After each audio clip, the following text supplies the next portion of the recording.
Hey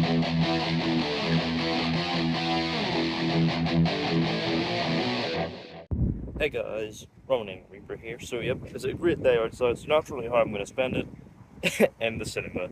Yeah, I'm about to head in to see one that I'm very much looking forward to seeing, a local film, Kneecap. Yeah, West Belfast music act, they're on the breakout trail, and obviously this film will definitely help them. I've been hearing a lot of brilliant things about this, got raves at film festival circuit back in January, I think it was Sundance. It was a huge success, went down a storm there. So I'm, yeah, really looking forward to seeing a local music act get the big screen treatment and featuring Michael Fassbender, no less. Like, yeah, this is like a proper thing. So yeah, gonna not take too much longer. Gonna head in, get my snack, get my seat, and go see Kneecap.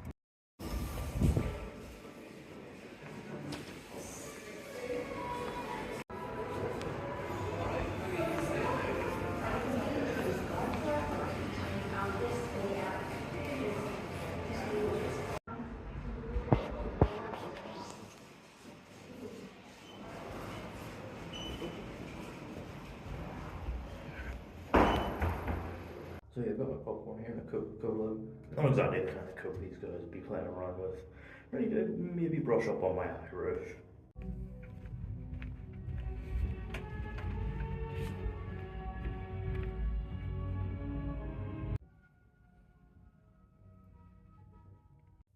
So yeah, Kneecap. This was, of course, a runaway success at the Sundance Film Festival back in January. Got rave reviews. Went down a storm with the audience in attendance at the festival. And fun fact was, I believe the first film of the festival lineup this year to actually secure a distribution deal. So, all in all, not bad for an act from West Belfast. So, yeah, obviously being a local act, getting the big screen treatment like this, I was excited to see, just how the lads would translate their story to the big screen. But is the film every bit the riot that the Sundance audiences found it to be? Let's find out. So the film, of course, follows Nisha and Liam Og, two lifelong best friends who, when they're not speaking their mother tongue, the Irish language, they're doing hard drugs and getting into run-ins with the peelers. One day, when in police custody, Liam Og meets JJ, a school teacher who gets flickers of inspiration when looking through the lyrics in Liam Og's notebook. And soon the trio set about recording music from within JJ's garage, as they soon become hip hop trio Kneecap. However, the hedonism of their gigs soon begins to attract unwanted attention from the police, an Irish language group, and a group of dissident Republicans. So, yeah, look, obviously we've had a lot of like biopics, about musicians over the years. Since Bohemian Rhapsody took the box office by storm, and let's be real, a lot of them have been very safe, predictable, by the numbers. But every once in a while, the odd one gets in, that is full of energy, creativity, and passion. Whether it be like Rocket Man or Elvis. And I gotta say, Kneecap might just be the most creative of them all. Yeah, genuinely, I loved this film. This is a great movie and easily one of the best films of the year. If this is playing on a cinema screen near you, please do go and see this. It is so good. Like it probably won't be for everyone, but the audience it will find, it will really connect. Like right from minute one, this thing has makes its bold opening statement by showing archive footage of the Troubles. Yes, saying that every story about Belfast starts like this. not this one, and then immediately cuts to a baptism in the woods, which is, interrupted by a police visit as Michael Fassbender holds his middle finger up to a police helicopter. It's a bold start to a film which consistently maintains this incredibly, rebellious and punkish energy throughout its entire hour 45-minute runtime.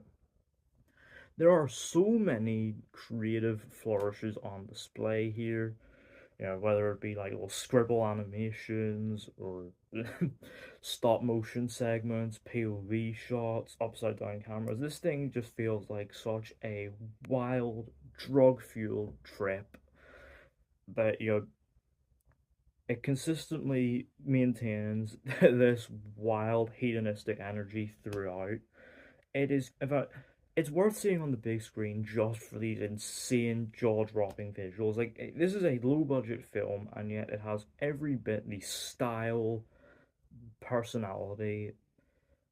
In fact, probably more so than a lot of big-budget Hollywood fare of recent contains in the in their whole body. Like, this has that just in its pinky. It is insane, and it's got great soundtrack as well. Seriously, the sound design on this is another reason to see it because, man, the bass of Kneecap's music is just, man, it is properly made for a big screen.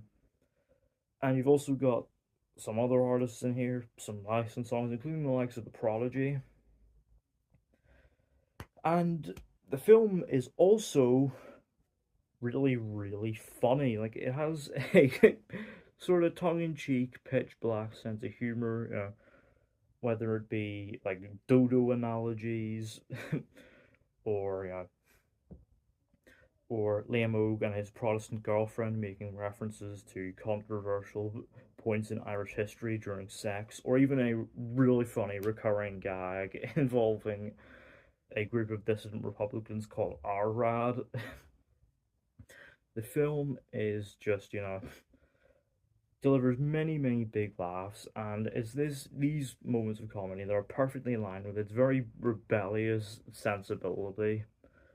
But, for all the sort of wild hedonism and dark comedy and, general tongue-in-cheek sentiment, it has a lot of, actual serious things to say about how indigenous languages are what, build nations and the sort of cultural preservation that comes with speaking these languages and, making that voice heard no matter the risks.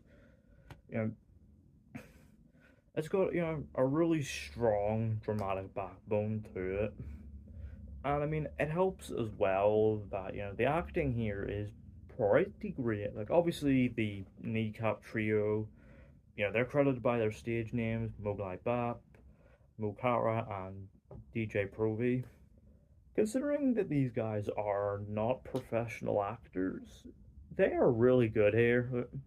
Like, especially JJ, aka DJ Provi.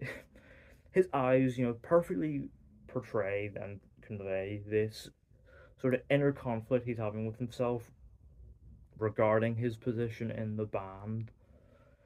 He is excellent, and again, considering that the trio aren't professional actors, they actually really hold their own, with the experienced actors, especially the big star of the film, Michael Fassbender, who, as you'd expect, is excellent. Is really great as Nisha's father, Arlo, a wanted IRA man who, is basically like an elusive figure of myth for the local police. Yeah, he's excellent. He's, incredibly, tragic, sort of, serious figure, but also has those little moments of comedy in him as well. Yeah, he's wonderful. In fact, Nisha's family dynamic is, I'd say, the heart of the film, especially his relationship with his mother and how, she does not leave the house, following her husband's abandonment. It's really great stuff. And, in amongst all the, the sort of, middle fingers to the Brits, Like seriously, this film has probably the most Gaelic swearing of any film you'll ever see. That is a selling point, by the way. Beneath all that, it actually has a level of sincerity to it that is what keeps you engaged in it. Because you are invested in these lads, and you want to see them stand up to the oppression of the Brits. But yeah, it's really great stuff, and I, even if towards the end it does somewhat lose a bit of steam, like there's a sort of inevitable third act breakup, but man, does it regain momentum fast too. Just a thrilling climax that left me with a big smile on my face and just had me jamming along with their Kneecap tunes on display. And yeah, Kneecap, excellent film, one of the best this year. Go see it. Yeah, overall, I'm gonna give it a 9 out of 10. So yeah, let me know down in the comments. Have you seen Kneecap? What do you think of it? Does this inspire you to learn a bit more Irish? And yeah, excited to see where their music career goes next. Let me know all that down in the comments. Don't forget the thumbs up button if you enjoyed. Don't forget the subscribe button if you're new. And don't forget to turn on post notifications so you don't miss an upload.